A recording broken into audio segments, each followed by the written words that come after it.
Hola, hola, bon dia! Bé, avui us porto un altre conte. En aquest cas és titulat El mapatge vol ser el primer. Les autores són Susana Isern i Leire Salaverria i és de l'editorial Nube 8. El protagonista del conte és el mapatge, però és un mapatge un poquet especial, sabeu? Perquè sempre vol ser el primer.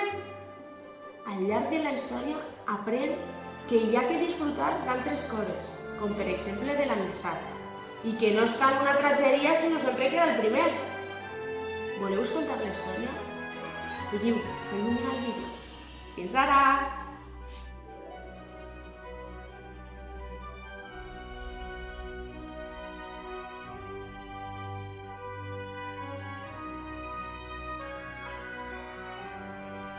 En Mapatge viu al bosc.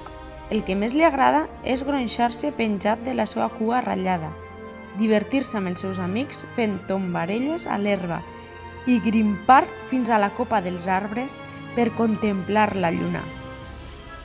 Des de ben petit, en Mapatge destaca per ser molt hàbil. A l'hora de recol·lectar aconsegueix la primera avellana. Quan busquen un trèvol de 4 fulles és el primer en trobar-lo.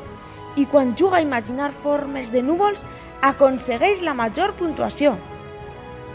En Mapatge gairebé sempre és el primer i molts el miren amb admiració. Quan això passa, la seva cua s'estarrufa d'orgull. Amb el pas del temps, tots coneixen el seu major desig. Sempre vol ser el primer. Entrena a contravent i a contracorrent per ser l'animal més veloç del bosc. Practica els jocs amb els ulls tancats i amb la panxa plena per després vèncer fàcilment els seus adversaris. I a més, treballa dur de sol a sol per convertir-se en el millor.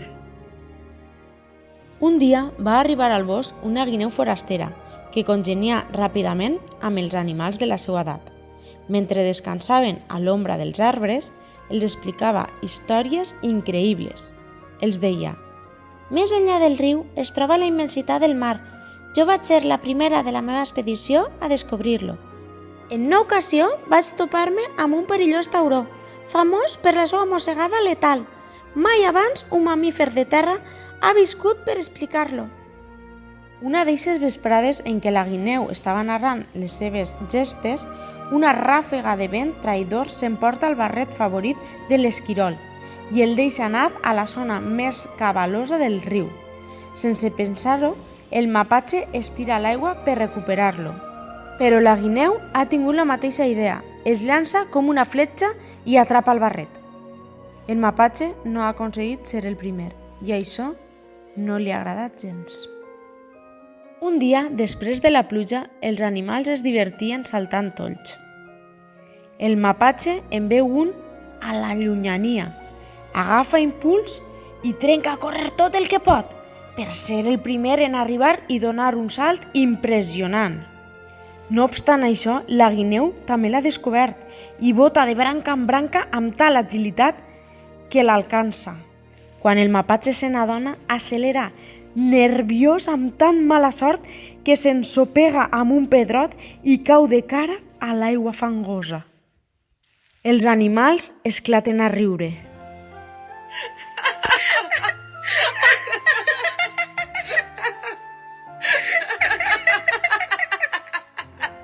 El mapatge, brut i furiós, va desaparèixer entre els arbres. Des d'aleshores està tot sol i emmurriat. Els seus amics intenten animar-lo, però en Mapatge no atén a raons. La guineu és massa bona per competir amb ella. Si no es pot ser el primer en tot, prefereix fer-se a un costat.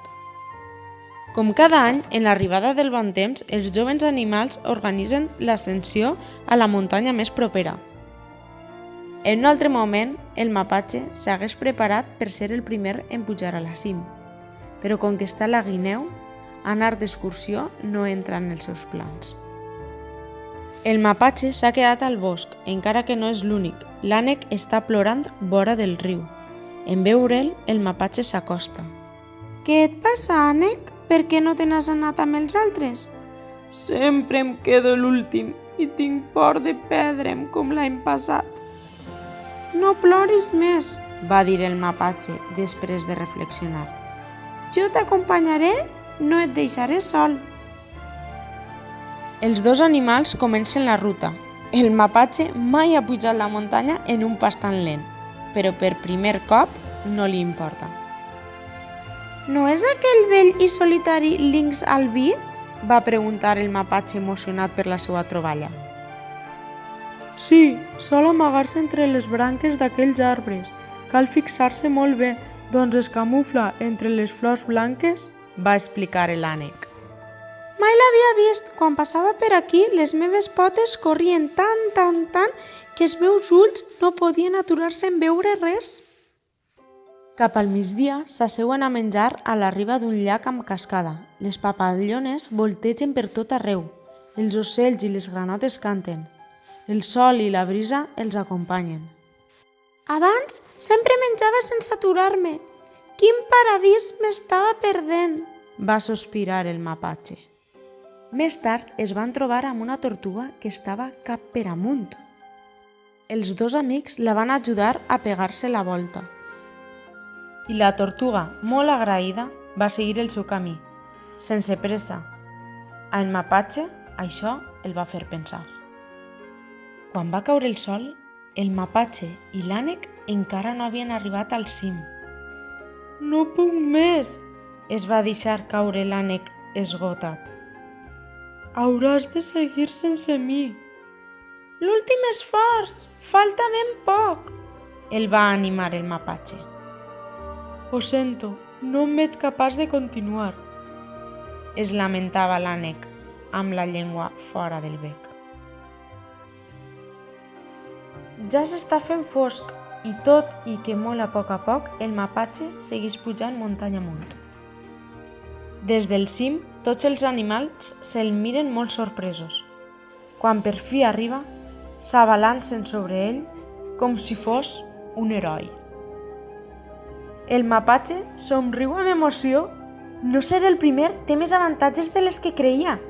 Un d'ells és que sempre hi ha algú que t'espera i et rep amb una gran abraçada.